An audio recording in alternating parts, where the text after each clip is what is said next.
Namaste.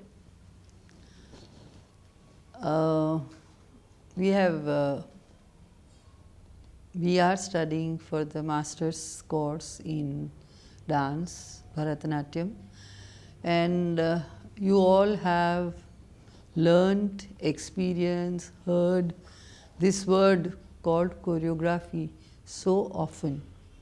So let's try to learn it and how it started and what it is and so on and so forth, because the performing arts of India has had such an unbroken tradition of continuity that has no parallel anywhere else in the world. It has been a living tradition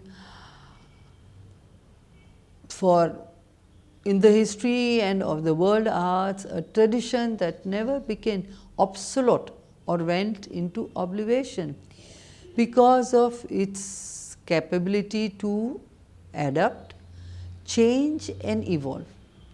It prides itself in its origin from the Vedas, albeit it has assimilated various elements in its journey through the centuries, enriching, expanding and enhancing itself, thereby making it relevant for every period of history as well as its own history of evolution.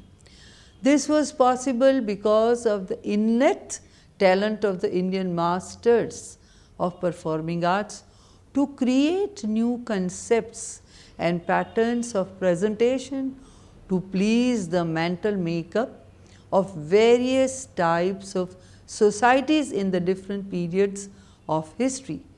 This great art of weaving several patterns for representing various ideas can be identified as the art of choreography in the Indian perspective.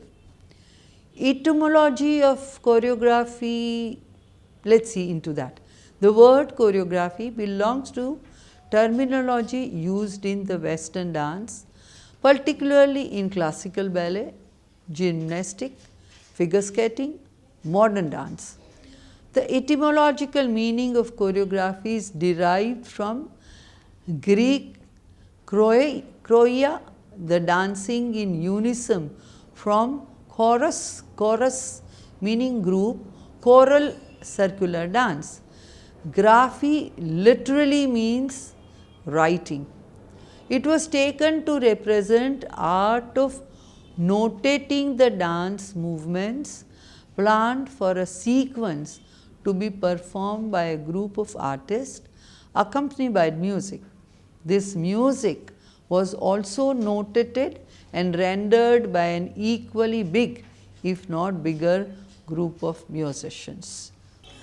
Now let us look at the brief history of Western concept of choreography. As you know, the notation of dance or music was generally created by the choreographer with thoughtful analysis, which was meticulously written out and generally performed by the artist other than the choreographer. During the Renaissance, dance masters in Italy such as Domenico di Picenza taught social dances at court and probably began to invent new ones or arrange variants of known dances, thus combining a creative function with their educational ones.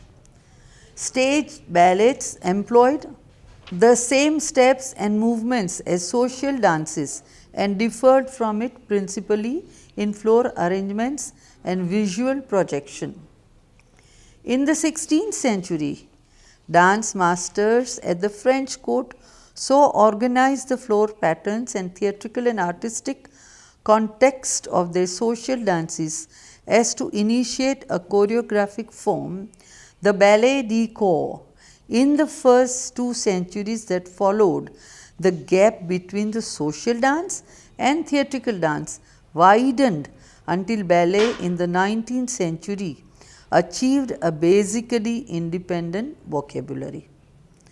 The ballet masters of this era, the choreographer, was an arranger of dance as a theatrical art. The giant of late 18th century choreographic art was Jean-Georges Nover, whose work and writings made the dramatic ballet or ballet d'action celebrated. In this, ballet incorporated mime as well as academic dances, giving expression to the dance by narrative and histrionic context. After Nover and his contemporary Gasparo Anglioni, others developed this trend in various ways, especially Jean Duberval in the realistic depiction of contemporary country folk. Charles Didelot in moving towards romantic stage illusion and fantasy, and Salvatore Vigano in the dramatic use of ensemble, choreodrama and naturalness of tragic gestures. The choreographers of the romantic movement employed ballet as codified by such masters as Carlo Blasis, chiefly in the ballet d'action, theatrical forms of Nover's day, or in opera divertissement balletic interludes. The ballerina, her role heightened by the newly invented point work, that is, the position of balance on the extreme tip of the toe, and the female corps de ballet both acquired new prominence. The choreographers who best developed the art of theatrical dance were Auguste Bournonville in Copenhagen, Jules Perrault, particularly in London and St. Petersburg, and Marius Petipa, who in St. Petersburg brought the spectacular classical ballet d'action to its peak in such works as The Sleeping Beauty, The Dying Swan, in which extended the complex suits of classical dance brought poetic and metaphorical expression to the plot. Early modern dance in the United States introduced new elements of movement and expression, and in ballets, the works of Michael Fokine emphasized more naturalistic styles and a more potent theatrical image than had Petipa's ballet's classicism. Since then, choreographic forms have varied between the poles of representation and abstraction. Dance notation in the 20th century came to be concerned with basic movement as well as formal dance, and it was assisted by the invention of new systems of abstract symbols, those of Rudolf von Laban and Rudolf Beneš being the most influential. Laban notation was first to indicate duration, fluency or intensity of the movement.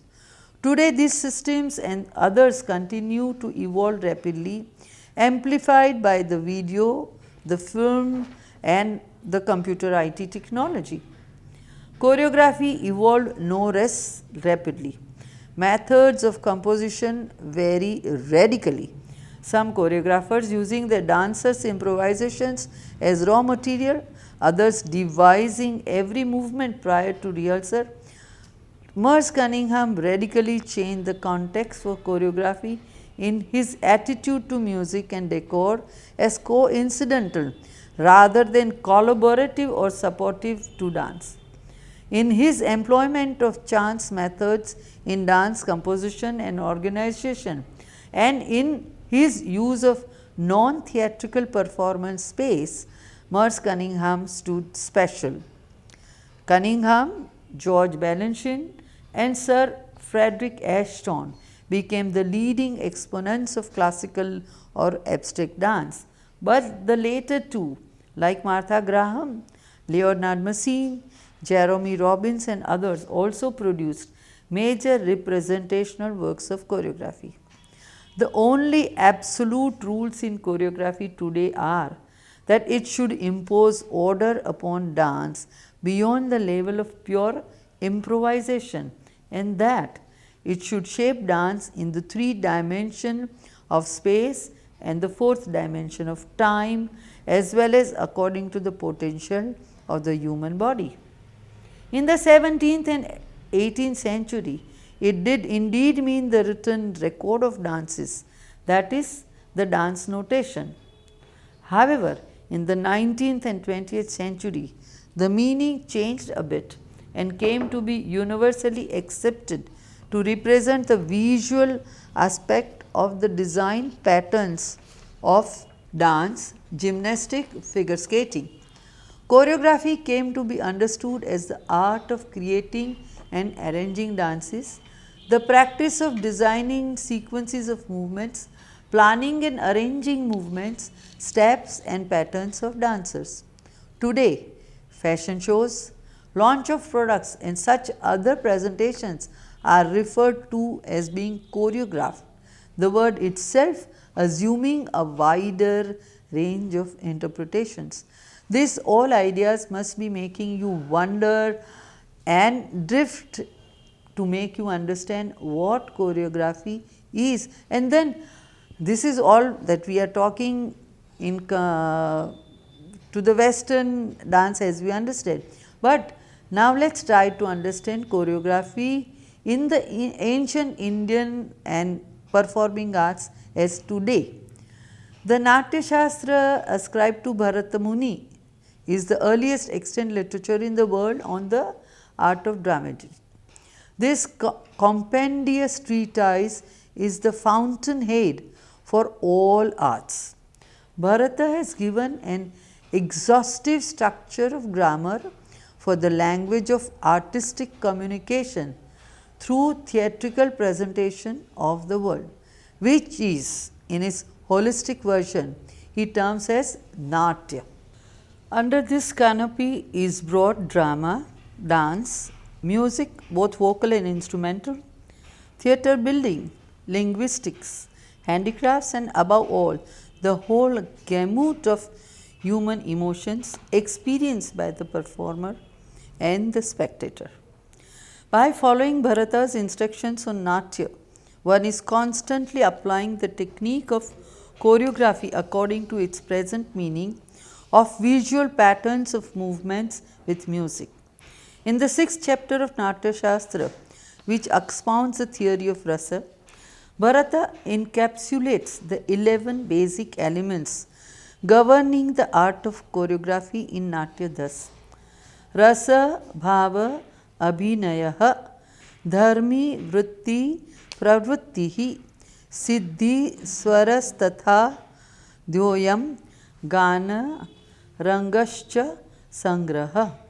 Among these, Abhinaya can be described as the art of communication.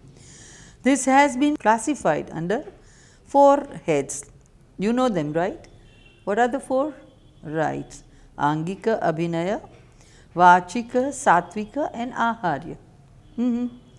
Angika is communication through the physical movements of the body, from the subtlest like battling of an eye to the grossest like leaping in the space. Vachika is verbal communication through articulated words, dialogues, verses, songs, syllables and even sounds emanating from the throat. Satvika Abhinaya is the communication of intense emotions through facial expressions and also through certain natural reactions like actually shedding tears. Aharya Abhinaya is communication through the external elements of costume, makeup, jewelry, stage props, decor, lighting and so on and so forth. A judicious combination of all these will create a total theatrical presentation, which is what Bharata describes under Samanya Abhinaya and Chitra Abhinaya. Among this, Angika Abhinaya becomes more important than others as far as choreography of body movements is concerned. Bharata has analyzed the body from head to toe under Angas, Upangas and Pratyangas. The major limbs are head, hands, chest, sides, hip and feet.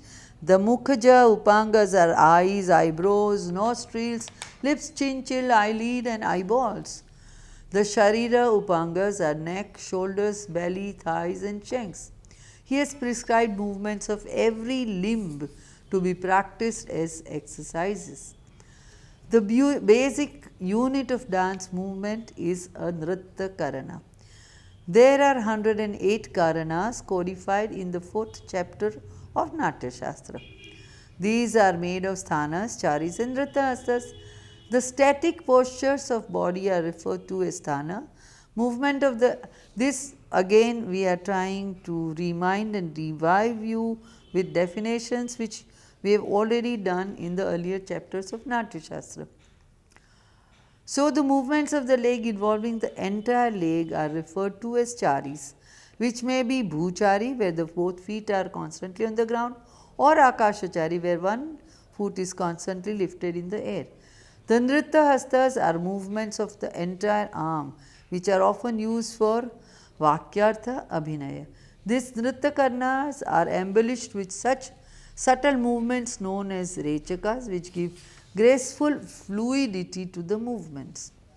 Bharata gives also an insight into the concept of choreography when he states that the combination of two karanas make a nritta matrika, combination of three karanas a kalpaka, kalapaka, and four a shandaka, five karanas a sangatika, and six or more karanas an angahara.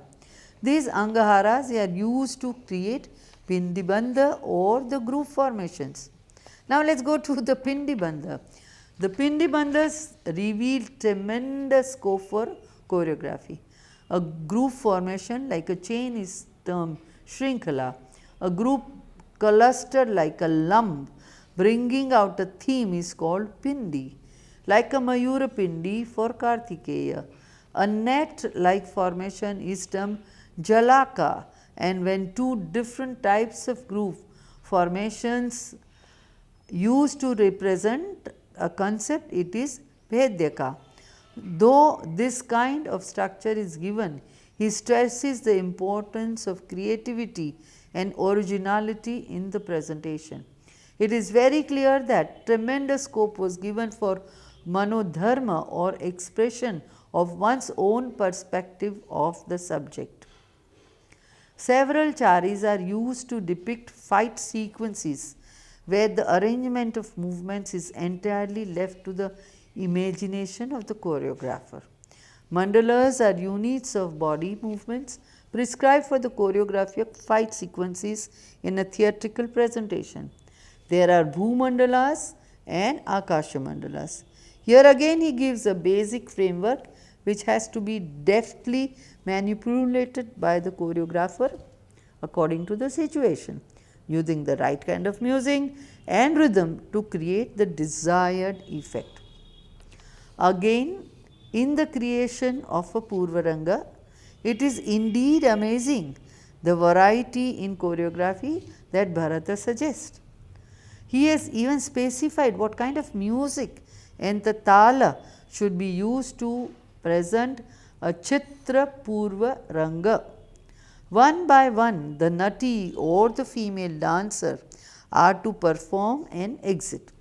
Thereafter, when all four come in, they are to perform movements choreographed with pindibandha, that is group formations. Specific lasyangas and angaharas are also suggested for female artists and charis for the sutradhar and other male performers. Suksha Karna Lakshana or syllables are to be used for the nritta formation. He even advises the interspersing of syllables and verses to enhance the effect of the dance.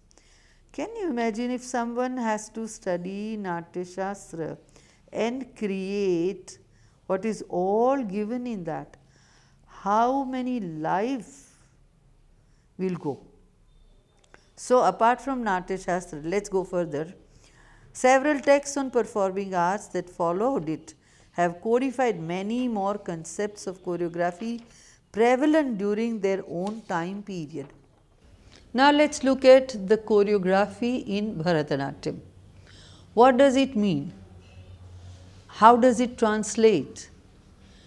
So, Bharatanatyam, the Deshi or the regional dance, nurtured, perfected and practiced in Tamil Nadu, had the privilege of becoming the most well known classical dance of India in the world in early 1900s. I think this status continues almost till now. But that is early 21st century. Though it has roots in the Natya Shastra, it has acquired a distinct identity and form quite unique to itself. Just like the Karanas of Natya Shastra, the Adavus form the basic unit of dance movement in Bharatanatyam. You know this. These are brought under 13, 14 or 15 heads of classification, having about 8 to 10 in each group. The judicious linking of the adavus become basic foundation for choreography in Bharatanatyam. Creativity is the most important innate qualification that a good choreographer has to be endowed with. In Bharatanatyam, the following should be taken into consideration to create a well designed and successfully choreographed presentation. First, whether it is to be a solo or the group presentation. Then, the theme or the topic to be chosen should have enough scope for elaboration through the Sanchari Bhava. Thirdly, the lyrics chosen should be poetical and succinct but powerful enough to establish the desired effect and evoke the intended rasa. Fourth, the music should be composed in keeping with the emotion to be portrayed in such a way that not only enhances the effect but leaves a lingering impact. Fifth, the rhythm should follow the music, movement and emotion. Sixth, a well balanced use of nritya and natya should be employed. There should be a good blend of natya dharmi and lokadharmi elements. Finally, the body movement should be planned to bring out the text, the theme and emotions with grace and precision that it leaves the spectators in total rasanubhava or aesthetic experience of immense pleasure. So, now what is the practical application of choreography in dance? Once the topic is decided, music and rhythm set, then we arrive at the actual act of choreography, planning and visualizing the movement. For this, there is an apparatus that is generally applied by most classical dancers. This you must very carefully understand. This is the process of creation. The chosen words are first presented through Padartha Abhinaya. That is, every word is enacted with the relevant hand gesture to bring out the word to word meaning. This helps establish the exact meaning of the lyrics in the minds of the viewers. Thereafter, the use of Sanchari Bhava brings out all possible interpretations of the lyrics and also pictorially represents several stories before our eyes. Sanchari literally means moving together, moving parallel. Sanchari Bhava is portrait of ideas where the gesticulations brings out various meaning of the lyrics by moving around the words and a little away also, so that more dimensions to the meaning of the words are portrayed. Here we apply the principles of Ankura and Suchi. Ankura literally means sprout. When an idea slowly sprouts in the mind, it is referred to as Ankura. This is developed through various hand gestures and made to point towards a particular meaning which is referred to as Suchi, like the Suchi Hasta. Thus, for instance, two Kapitha hands at the shoulder levels can be recognized as Devi Lakshmi based on the Natya Dharmi. This will be applicable for Padartha Abhinaya. Lakshmi can also be portrayed as Vishnu's consort or shown as emerging from sea when it is being churned by the Asuras and the Devas. So, you see these 3, 4, 5, 10 ways of showing Lakshmi. In these two actions, we establish the fact that she is the consort of Vishnu and is born from sea. These actions move in and around Lakshmi, but every action brings out a different aspect of Lakshmi. If we use the Karana, Garudat Pluta, and then move in Vaishakha Rechita with Vishnu and Lakshmi Hastas, then through Vakyartha Abhinaya we can portray Lakshmi and Vishnu on their Vahana.